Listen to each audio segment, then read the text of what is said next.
behind me the county exec, to my right the mayor, and to my left the governor of our state.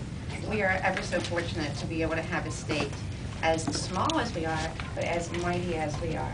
And I just want to say thank you to the county, to the city, and to the state personally, from my son, who I think is now in New York. I think that's where he is now. You know, I heard on Leno last night when he said, I have been living out of the suitcase since June 25th.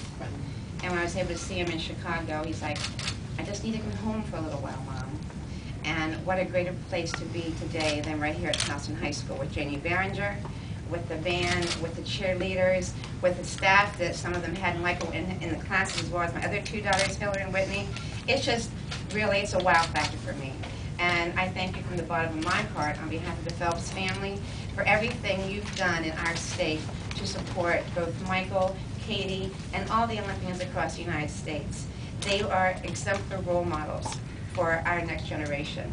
And you know, as I heard Michael talk, and I really haven't reflected much with Michael, but the day of his 8th gold medal, I was able to follow him around. You know, Mom's following his son around. But I was able to follow him around and to hear his voice through his media interviews and him talking about his imagination. And Michael hasn't talked to me about his imagination since he was a little boy.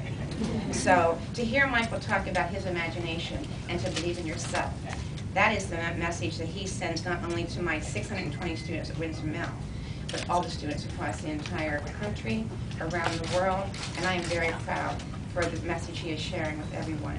Thank you again from the bottom of my heart on behalf of our family, and if Michael were here, he'd say, go Generals. Love you.